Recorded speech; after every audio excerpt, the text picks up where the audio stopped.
கோவை உக்கடம் அருள்மிகு ஸ்ரீ லட்சுமி நரசிம்ம சுவாமி திருக்கோவிலுக்கு தங்கத்தேர் செய்யப்படும் என மாண்புமிகு தமிழ்நாடு முதலமைச்சர் கழக தலைவர் அவர்களின் ஆணைக்கிணங்க மாண்புமிகு தமிழ்நாடு இந்து சமயம் மற்றும் அறநிலையங்கள்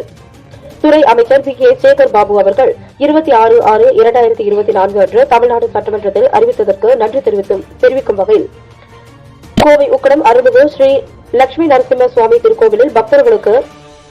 லட்டு மற்றும் கல்கண்டு பிரசாதங்களை கோவை மாநகர் மாவட்ட திமுக செயலாளரும் முன்னாள் சட்டமன்ற உறுப்பினருமான நா கார்த்திக் அவர்கள் வழங்கினார். இந்நிகழ்வில் அருள்மிகு ஸ்ரீ லட்சுமி நரசிம்ம சுவாமி திருக்கோவில் அறங்காவலர் குழு தலைவர் நா ரகுபதி, அறங்காவலர் ரவிச்சந்திரன், பெரியக்கடை வீதி பகுதி ஒன்று செயலாளர் மார்க்கெட் எம் மனோகரன், கோவை மாநகராட்சி கிழக்கு மண்டல தலைவர் லக்குமி இளதேவி கார்த்திக்,